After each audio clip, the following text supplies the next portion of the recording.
লেখিকা দেবযানী করের দুই পুরুষ।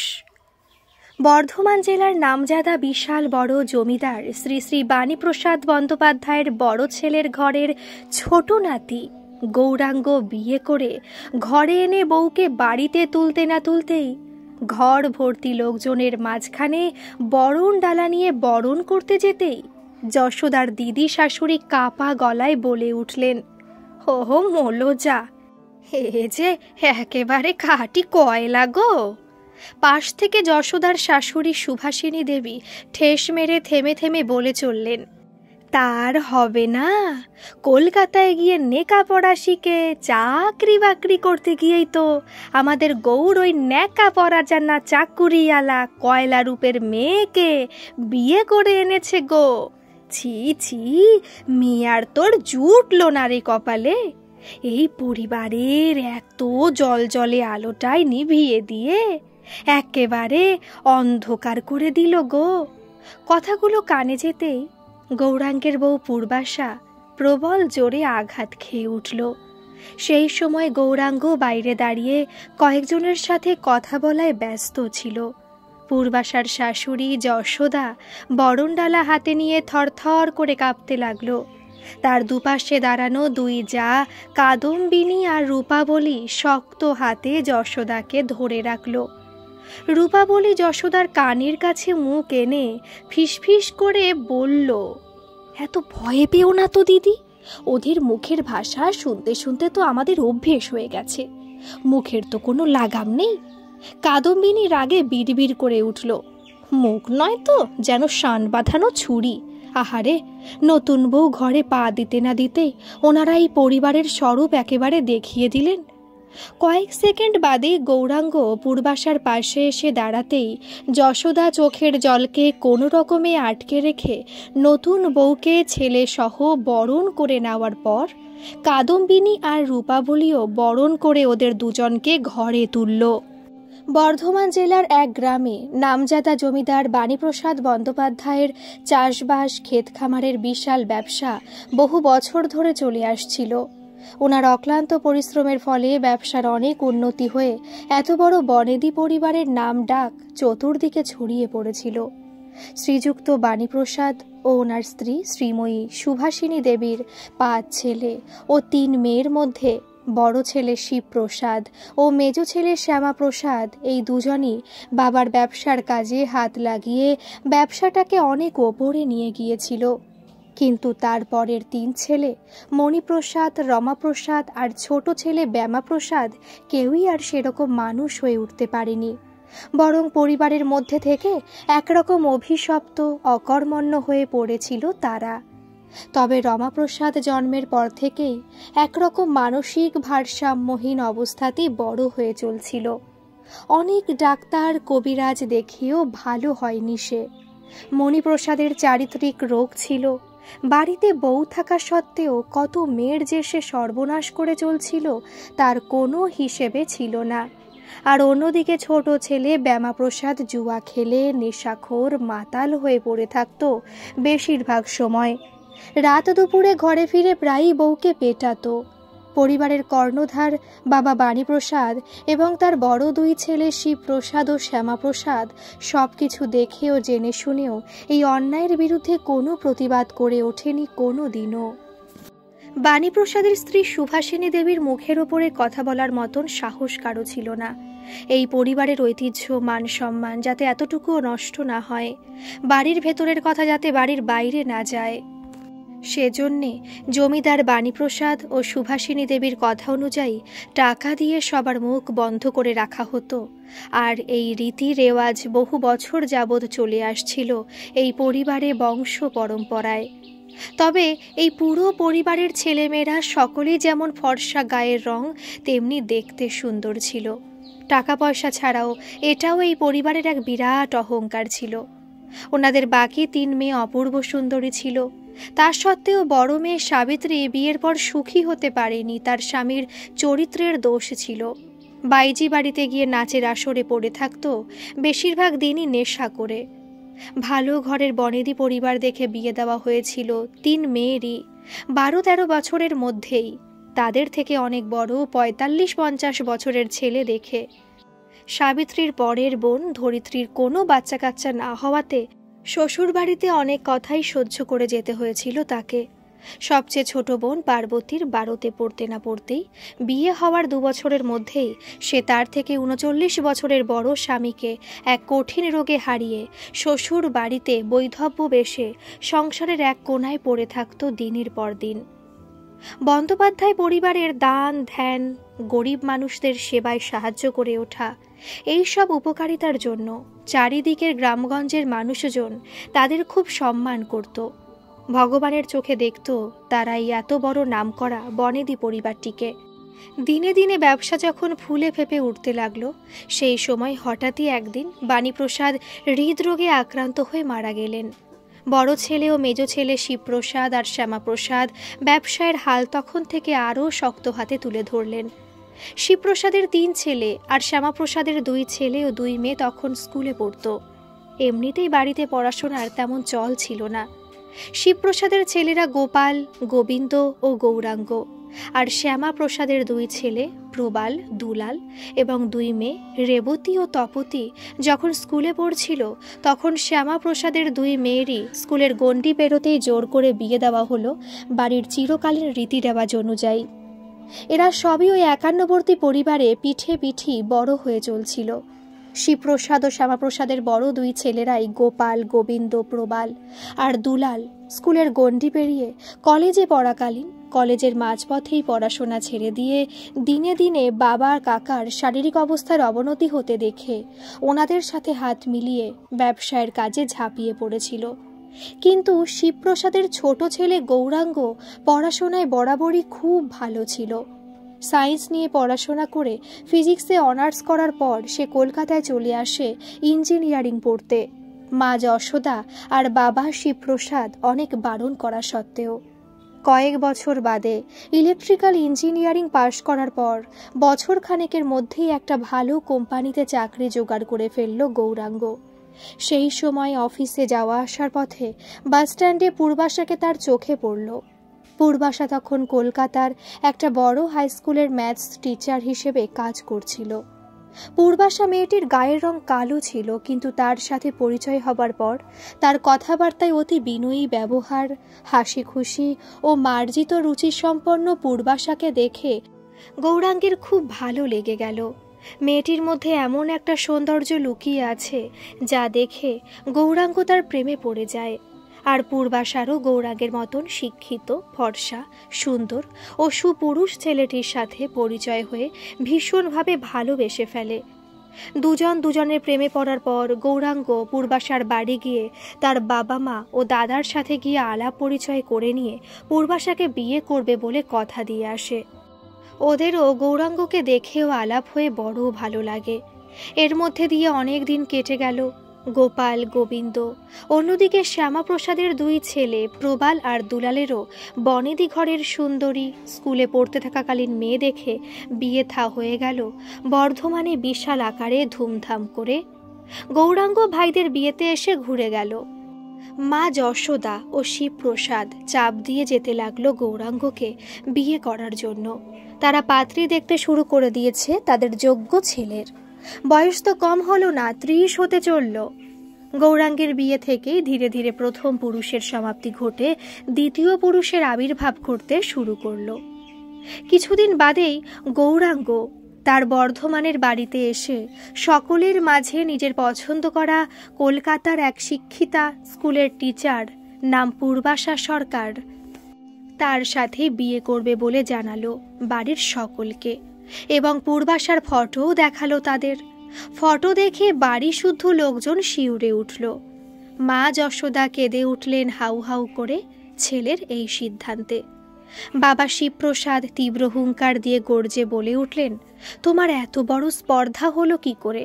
বন্দ্যোপাধ্যায়ের মতন এত বড় নাম করা বনেদি পরিবারের ছেলে হয়ে এই ধরনের একটা নিচু বংশের কুৎসিত দেখতে মেয়েকে পছন্দ করে ভালোবেসে বিয়ে করে আনার ব্যাপারে কথা বলার?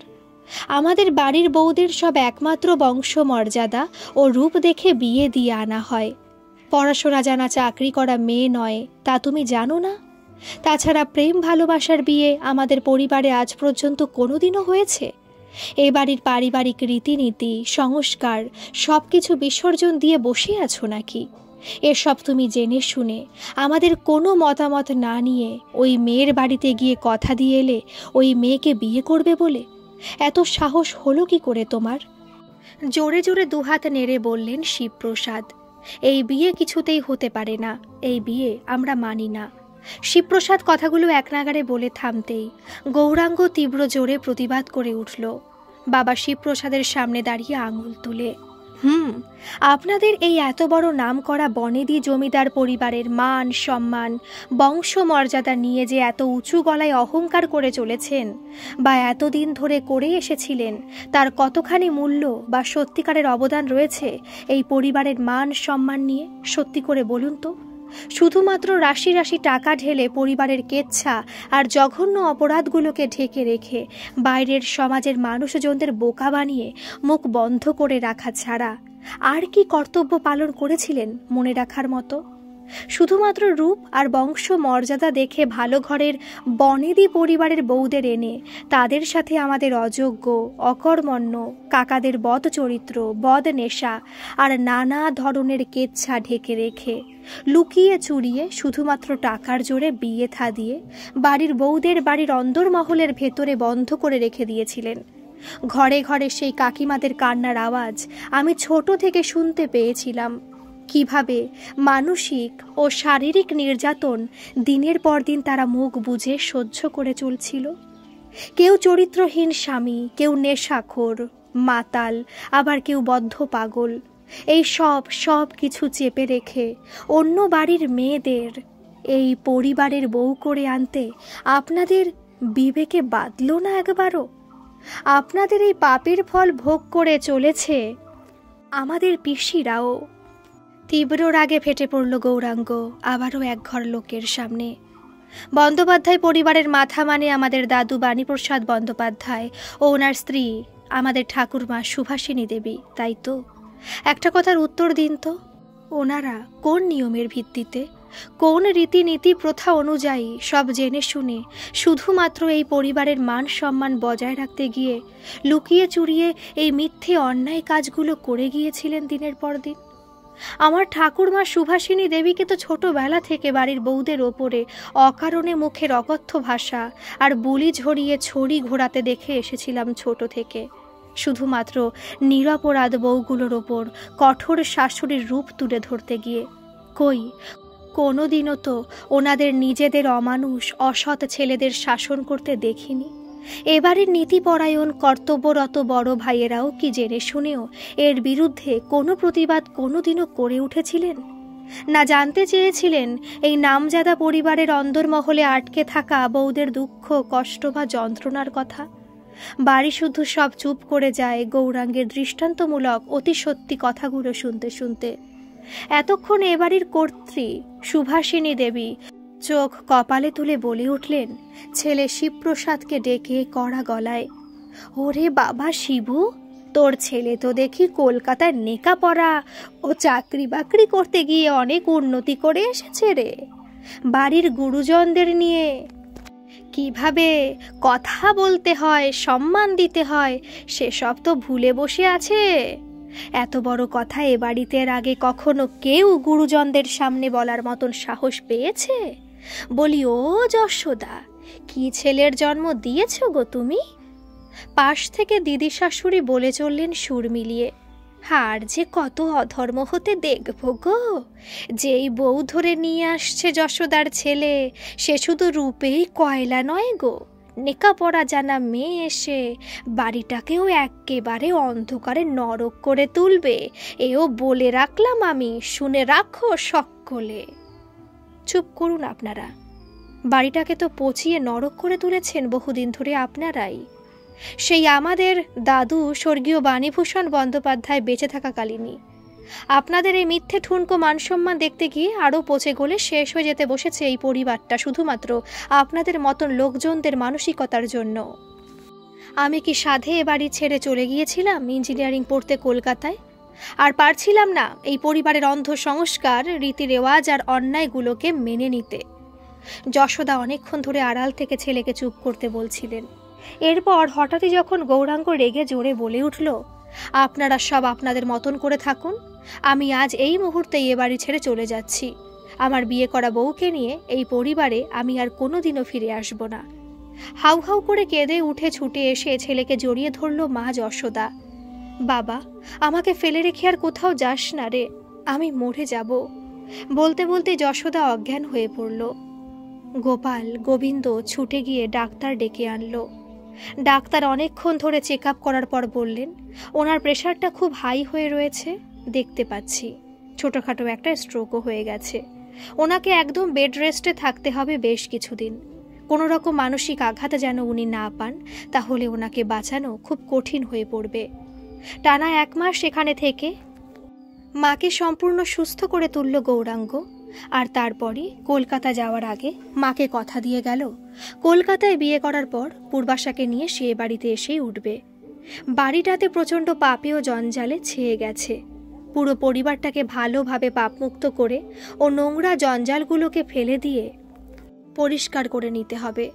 এতদিনকার মিথ্যে অন্যায় রীতিনীতি ও কুসংস্কারগুলোকে মুছে ফেলে দিয়ে সত্য, ন্যায় ও সঠিক শিক্ষার পথ ধরে এগিয়ে চলতে হবে এখন থেকে, নতুবা এই পরিবারকে আর বাঁচানো যাবে না। আমি জানি পূর্বাশা সেই দায়িত্ব পালন করে উঠতে পারবে।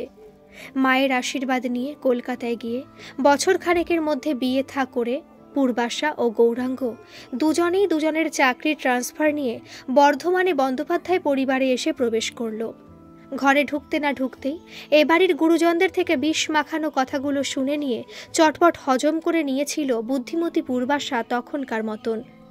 মানসিক ভারসাম্যহীন রমাপ্রসাদ কাকা অনেকদিন আগেই মারা গিয়েছিলেন। কানাঘোষায় শোনা গিয়েছিল ওনার বিয়ে করা বউ নাকি আর থাকতে না পেরে ওনাকে বিষ খাইয়ে মেরে ফেলেছিল। রমা কাকার বউ চিরদিনের মতন ওই পরিবার ছেড়ে বাপের বাড়ি ফিরে গিয়েছিল।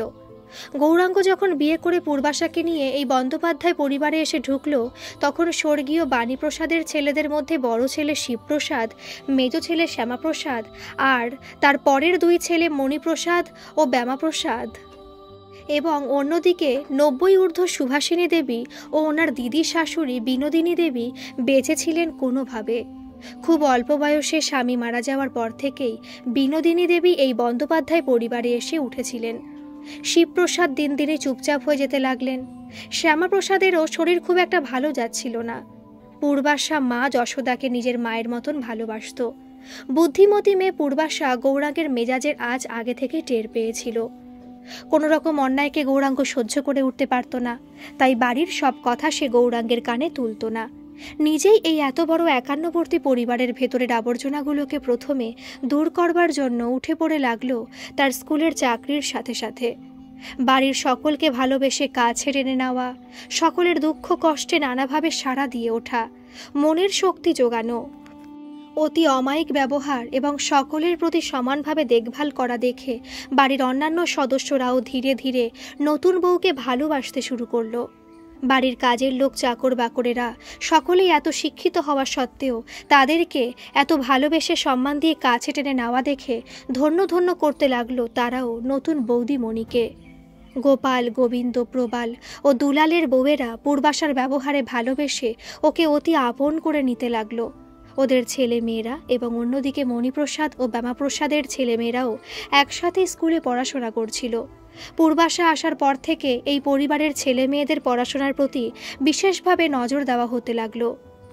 পড়াশোনা করে এই পরিবারের সব ছেলে মেয়েরা যাতে মাথা তুলে দাঁড়াতে পারে, নিজের নিজের যোগ্য সম্মান নিয়ে চলতে পারে, সে কথাটা পরিবারের সকল ছেলে মেয়েকে পূর্বাশা ভালো করে বুঝিয়ে দিল একজন স্কুলের টিচার হিসেবে। নতুন জেনারেশনের সাথে তাল মিলিয়ে বন্দ্যোপাধ্যায় পরিবারের শুধুমাত্র ছেলেরাই নয়, মেয়েরাও লেখাপড়ার মধ্যে দিয়ে জেগে উঠতে লাগলো ধীরে ধীরে। অন্যদিকে সুভাষিনী দেবী ও বিনোদিনী দেবীর শেষ বয়সে তাদের এত যত্ন আত্মি লোক রেখে দেখাশোনা করা সত্ত্বেও তাদেরকে সময় মতন মনে করে ওষুধ খাওয়ানো বা খবর নেওয়া সব দিকেই গৌরাঙ্গের বউ পূর্বাশার নজর দেখে মৃত্যুর আগে শিবপ্রসাদ ও যশোদাকে ডেকে গৌরের বউকে আশীর্বাদ করে বললেন, সুভাষিনী দেবী অতি কষ্টে জড়িয়ে জড়িয়ে ওনার শেষ অবস্থায়, একমাত্র তুমিই পারবে এই পরিবারকে রক্ষা করতে। তো তোমাকে নিয়ে অনেক কথা শুনেছি মাগো, অনেক পাপ করেছি, তাই এত ভুগছি। এ বাড়ির যোগ্য বউ তুমি মা, তোমার পর বাড়ির সব ভার দিয়ে গেলাম। শেষের কথাটুকু বলার সাথে সাথেই শেষ নিঃশ্বাস ত্যাগ করেছিলেন তিনি। এর পরপরই কিছুদিনের মধ্যে বিনোদিনী দেবীও মারা গিয়েছিলেন। বিয়ের বছর দুয়েক বাদেই পূর্বাশার ও গৌরাঙ্গের যমজ ছেলে মেয়ে গৌরব আর পিয়াসা জন্মালো। মাঝখান থেকে অনেকগুলো বছর কেটে গেল।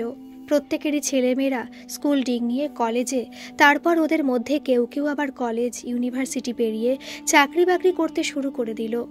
মণিপ্রসাদের 5 ছেলেমেয়ের মধ্যে 2 ছেলেই পড়াশোনা শিখে ভালো চাকরি বাকরি করছিল, আর 3 মেয়েই পড়াশোনা শিখে নিজেদের পছন্দ মতো প্রেম করে বিয়ে থা করেছিল। এর কিছুদিনের ভেতরেই মণিপ্রসাদ এক দুরারোগ্য ব্যাধিতে আর ব্যামাপ্রসাদ নেশার ঘরে চলতে গিয়ে এক গাড়ি অ্যাক্সিডেন্টে মারা যান। মণিপ্রসাদের বড় মেয়ে ও মেজ মেয়ে ভালোভাবে সংসার করে চলছিল, যদিও মেজ মেয়ে শ্বশুর শাশুড়ির সাথে না থেকে আলাদাই হয়ে গিয়েছিল স্বামী সন্তানকে নিয়ে। কিন্তু ছোট মেয়ে চাকরি করত, বড্ড মেজাজি ছিল সে। হঠাৎ করে ওরা নিজেদের মধ্যে অশান্তি করে 2 ছেলে মেয়েকে সাথে নিয়ে ছোট মেয়ে ডিভোর্স করে আলাদা হয়ে গেল। মণিপ্রসাদের ছেলেরা যখন চাকরি বাকরি নিয়ে এদিক ওদিক চলে গেল, তখন ওদের মা বয়স্কা মায়াবতীর সারা জীবনের দায়িত্ব কেউ নিতে চাইছিল না।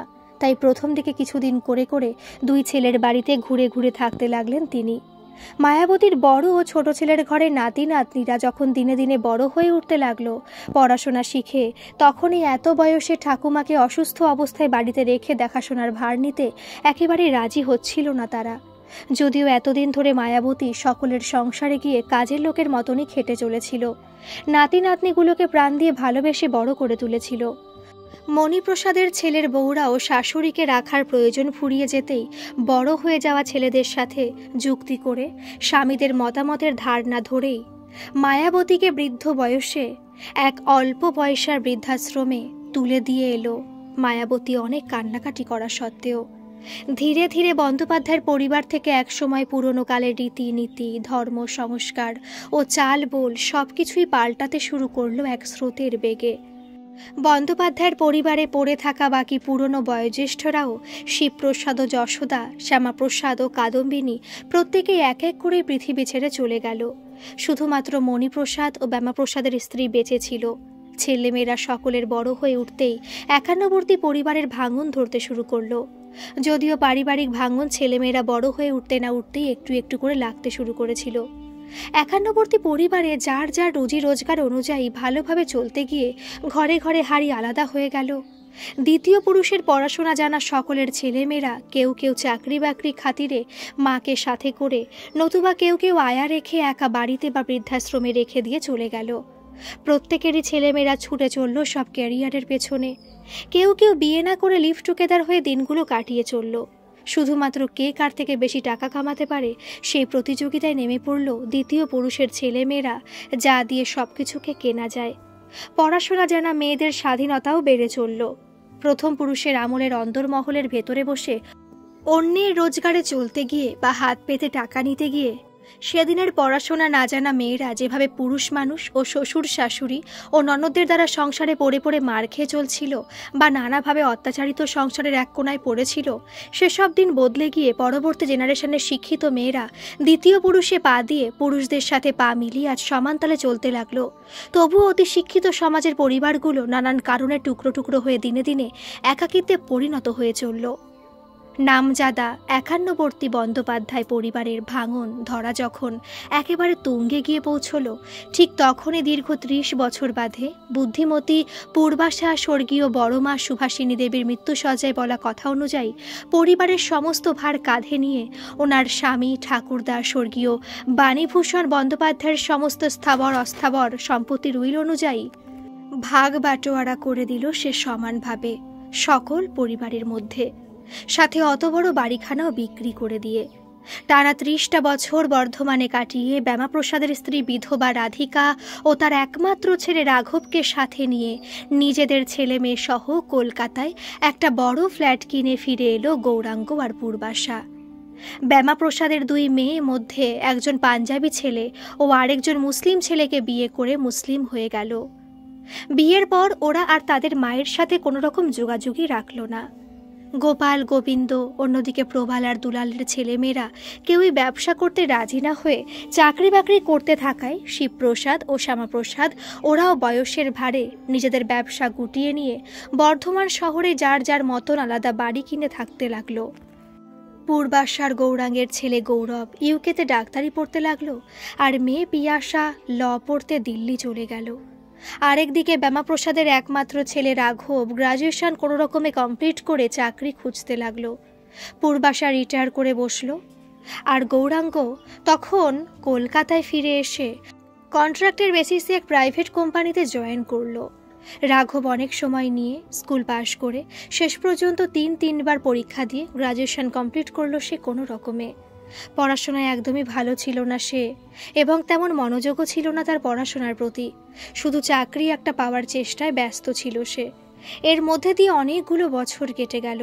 গৌরব ইউকেতে ডাক্তার হয়ে বসলো, আর পিয়াসা দিল্লি ইউনিভার্সিটি থেকে ল পাশ করে দিল্লির হাইকোর্টে প্র্যাকটিস করতে শুরু করে দিল।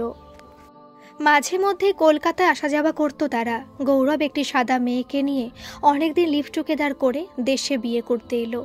বিশাল ধুমধাম করে এক বড় হোটেল ভাড়া নিয়ে গৌরবের বিয়ে হলো, নাচ গান ও নানান দেশ বিদেশের রকমারি খাওয়া দাওয়ার মধ্যে দিয়ে। দুধে আলতায় পা দিয়ে সুন্দর বেনারসিতে সেজে বিদেশিনী মেয়েটি যখন ঘরে ঢুকতে যাবে, গৌরব শুদ্ধ মা পূর্বাশার বরণের পর ঠিক তখনই আত্মীয় স্বজনদের মধ্যে কেউ কেউ বলতে লাগলো নতুন বউকে কিভাবে যেতে হবে, হাতে নেড়ে সাইন ল্যাঙ্গুয়েজে যাতে গৌরবের বিদেশিনী বউ বুঝতে পারে কিভাবে ঢুকতে হবে। সাদা সুন্দরী মেয়েটি হা করে চেয়ে থাকে তাদের মুখের দিকে, কিছুই ভালো করে বুঝতে না পেরে।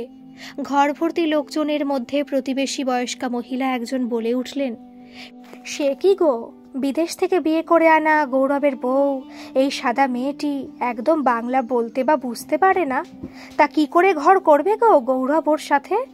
গৌরব সাথে সাথে উত্তর দিয়ে ওঠে আধা বাংলায়, নো, সে বাংলা বুঝতে জানে না। পাশ থেকে বোন পিয়াসা বয়স্কা মহিলাটিকে জব্দ করতে সাথে সাথে টোন্ট কেটে উঠল মহিলাটির দিকে চেয়ে, বাঙালি মেয়ে নয় তো যে বাংলা বুঝবে। আপনি প্রশ্নটাই বা কি বুঝে করলেন মাসিমা আজকের দিনে? এবার থেকে ভেবে চিনতে প্রশ্ন করলে আপনারও বোকামির পরিচয় হবে না। বয়স্কা মহিলা গম্ভীর হয়ে বিড়বিড় করে বললেন, বাবা, মেয়ে তো নয়, যেন ধানি লঙ্কা। বিয়ের পর যে যার জায়গায় ফিরে গেল। রাঘব অনেক চেষ্টা করেও সেরকম ভালো কোনো চাকরি জোগাড় করতে না পারাতে গৌরাঙ্গ তার জানাশোনা এক বন্ধুর কাকা পুলিশ অফিসার শ্রী বরেন্দ্র সিনহাকে অনুরোধ করে রাঘবকে কোনো রকমে পুলিশের চাকরিতে ঢুকিয়ে দিল। 1 বছর কাটতে না কাটতেই রাঘব বেশ ভালোই রোজগার করে ঘরে টাকা পয়সা আনতে লাগলো। মা রাধিকাও খুব খুশি হয়ে উঠল ছেলের রোজগারপাতি দেখে।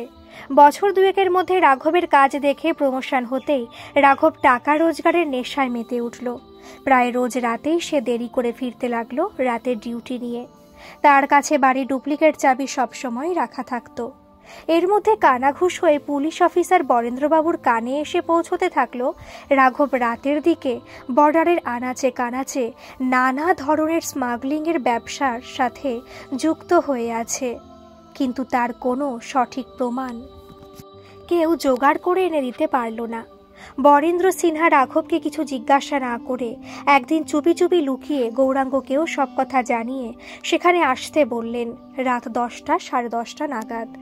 গৌরাঙ্গ সেখানে পৌঁছতেই দেখতে পেলেন বরেন্দ্র সিনহা সরাসরি অন্য পুলিশ নিয়ে গিয়ে যথাসময় স্মাগলিংয়ের কাজে ব্যস্ত রাঘবকে ধরতে যেতেই হাতে নাতে রাঘব পুলিশের হাত পিছলে কোনো রকমে বেরিয়ে যায় ও তারপর লুকিয়ে সকলের আড়ালে পুলিশ অফিসার বরেন্দ্র সিনহাকে টার্গেট করে ঠিক তার বুকের ওপরে পরপর 3টে গুলি করে ছুটে পালিয়ে যায় সেখান থেকে।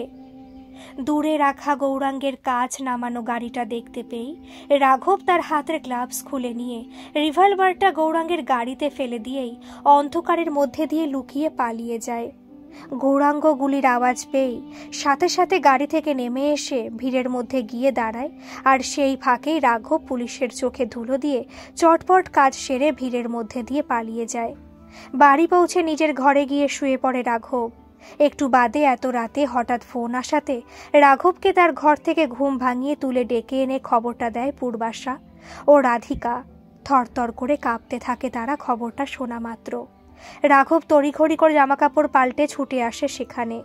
অন্যদিকে বরেন্দ্রবাবুকে হাসপাতালে নিয়ে যেতে যেতে তিনি মারা যান। গৌরাঙ্গর সাথে সাথে তার গাড়িতে গিয়ে বসে হাসপাতালে যাওয়ার উদ্দেশ্যে চোখের জল মুছতে মুছতে কিন্তু হঠাৎ চমকে ওঠে একটা রিভলভার তার গাড়িতে পাশের সিটে পড়ে থাকতে দেখে। রিভলভারখানা তুলে ধরে দেখতে যেতেই পুলিশ আশেপাশের সব গাড়ি সার্চ করতে গিয়ে গৌরাঙ্গের গাড়ির সামনে এসে দাঁড়ায়। আর ওই অবস্থায় গৌরাঙ্গকে দেখতে পেয়ে তার কোনো কথা না শুনেই তাকে অ্যারেস্ট করে জেলে নিয়ে পড়ে খুনের দায়ে অপরাধের তকমা এঁটে রাঘব জেলে ছুটে গিয়ে গৌরাঙ্গের সামনে দাঁড়িয়ে কাঁদো কাঁদো গলা নিয়ে বলে, এটা তুমি কি করলে কাকু? অন্যের কথায় আমাকে অবিশ্বাস করে অন্যদের কাছ থেকে ভুলভাল খবর পেয়ে আমাকে সেখানে খুঁজতে গিয়েছিলে তুমি। তার আগে আমাকে একবার জিজ্ঞাসাও তো করতে পারতে। আর কাকে না কাকে পুলিশ ধরছে দেখে আমাকে ভেবে পুলিশ অফিসার বরেন্দ্র সিনহাকে তুমি গুলি করে মারলে, ওটা আমি ভেবে আমাকে বাঁচাতে গিয়ে। ইস, এত ভালো একজন মানুষ যে আমার চাকরি দিয়েছিল তাকে তুমি অন্যের কথায় মেরে ফেললে। আমি তো ভাবতেই পারছি না কাকু, তুমি কিভাবে এই কাজটা করলে। এই ঘটনাটা যখন ঘটেছিল তখন তো আমি বাড়িতেই ছিলাম, ঘুমোচ্ছিলাম। কাকিরার মায়ের কান্না শুনে ধড়পড় করে ছুটে আসি আমি এখানে। ওহ, কি যে করে বসলে কাকু এই বয়সে। এখন কি করে বাঁচবে তুমি? চারিদিকে খবরটা যেভাবে ছড়িয়ে পড়ছে। বাইরে থেকে জেলের পাহারাদার লোক এসে তাকে ডাকতেই, আচ্ছা আমি এখন আসি বলে চোখের জল মোছার ভান করে বেরিয়ে এলো রাঘব সেখান থেকে। গৌরাঙ্গ অবাক হয়ে চেয়েছিল খুনির মুখের দিকে। মনে মনে হেসে বলল, বাপের মতনই হয়েছে, আর মানুষ হলো না ছেলেটা এত কষ্ট করা সত্ত্বেও। পেপারে নিউজে বড় বড় করে খবরটা ছড়িয়ে পড়ে। নিজের ভাইপোকে বাঁচাতে গিয়ে কলকাতার এক নামকরা পুলিশ অফিসারকে গুলি করে মেরে ফেলে গৌরাঙ্গ বন্দ্যোপাধ্যায় নামে একজন লোক, যিনি পুলিশ অফিসারের খুব পরিচিত ছিলেন। পূর্বাশা খবরটা পেয়ে অসুস্থ হয়ে পড়ে। দিল্লি কোর্ট থেকে ছুটে আসে পিয়াসা খবরটা শোনা মাত্রই। ছুটে যায় তার বাপির কাছে এবং বাপির মুখ থেকেই সব কথা শুনে নেয় সে। ফরেন্সিক রিপোর্ট পাওয়ার পর কেসটা আদালতে ওঠার আগেই জজের কাছ থেকে 2 দিন সময় চেয়ে নিয়ে পুরো কেসটা হাতে নিয়ে সমস্ত তথ্য সংগ্রহ করে চলতে লাগলো সে উঠে পড়ে নানাভাবে নানান দিক দিয়ে। তারপরে রাঘবকে আদালতের কাঠগড়ায় দাঁড় করিয়ে সওয়ালের পর সওয়াল করে ও অন্যদিকে বন্দ্যোপাধ্যায়ের পরিবারের অতীতের কাহিনী সংক্ষেপে শুনিয়ে এবং তার বাবা গৌরাঙ্গের লেখা ডায়েরি ও যারা যারা রাঘবের ঘনিষ্ঠ বন্ধু বান্ধব বা ছোট থেকে খুব কাছ থেকে রাঘবকে দেখেছে সকলকে ডেকে এনে জিজ্ঞাসাবাদ ও সমস্ত সাক্ষ্য প্রমাণ জোগাড় করার পর আসল সাক্ষীকে আদালতের কাঠগড়ায় এনে দাঁড় করালো সে। আদালতের কাঠগড়ায় এসে দাঁড়ালেন শেষ সাক্ষী বন্দ্যোপাধ্যায়ের পরিবারের সবচেয়ে ছোট ছেলে ব্যামা প্রসাদের স্ত্রী এবং রাঘবের মা রাধিকা। হাত জোর করে বললেন জজের দিকে চেয়ে তিনি, হে মহামান্য আদালত, কে কি বলেছে রাঘবের ব্যাপারে আমি তা জানি না, তবে নিজের সন্তানের মা হয়ে আমি নিজের চোখে দেখেছি রাঘবকে। সেদিন এই ঘটনাটা ঘটেছিল। সেদিন রাঘব রাত 11:30টার সময় হন্তদন্ত হয়ে বাড়ি ফিরে আমাকে আর দিদিকে ঘরে উকি মেরে ঘুমন্ত অবস্থায় পড়ে থাকতে দেখে বাথরুমে গিয়ে এত রাতে চান সেরে নিজের ঘরে গিয়ে কম্বল মুড়ি দিয়ে শুয়ে পড়ে। আমি বিছানায় মরার মতন পড়ে থেকে সেদিন সবটুকু নিজের চোখে দেখেছি। এর আগে কদিন ধরেই মা হয়ে আমার মনে ডাক দিচ্ছিল রাঘব বেশ কিছুদিন ধরে রাতের ডিউটি নিয়ে অনেক রাতে ফেরে, নিশ্চয়ই কিছু একটা পাওয়ার গন্ধে।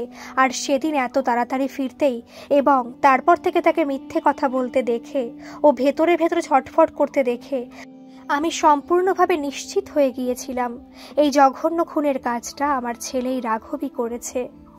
এতদিন ধরে যার আশ্রয় থেকে খেয়ে পড়ে ভালোভাবে চলছিলাম সেই ঈশ্বরতুল্য মানুষটার গায়ে কাদা ছিটিয়ে তাকে আমি মরে গেলেও কিছুতেই খুনি বলে উঠতে পারবো না।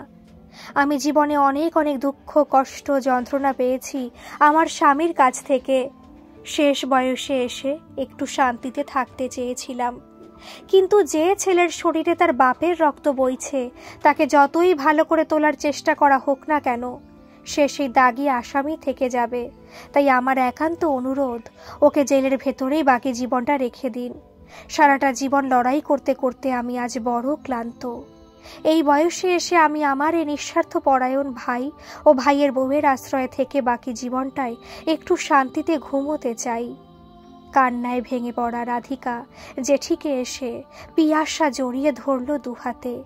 অন্যদিকে পুলিশ এসে রাঘবকে জজের রায় অনুযায়ী ধরে নিয়ে গিয়ে জেলের গরাদের ভেতর ঢোকাতেই রাঘব কান্নায় চেঁচিয়ে উঠল, কাকু আমাকে বাঁচাও, আমাকে এবারের মতন বাঁচিয়ে দাও, আর কোনোদিন এ কাজ করব না।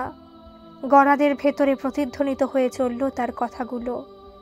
অন্যদিকে বাবা গৌরাঙ্গকে মাথা উঁচু করে বাড়ি ফিরিয়ে আনে তার মেয়ে উকিল পিয়াসা বন্দ্যোপাধ্যায়, সাথে ছেলে গৌরব ও তার স্ত্রী এমা ও গৌরাঙ্গের স্ত্রী পূর্বাশা বন্দ্যোপাধ্যায় এবং গৌরাঙ্গের বৌদি ও পূর্বাশার আদরের অতি সহজ সরল দিদি রাধিকা বন্দ্যোপাধ্যায়।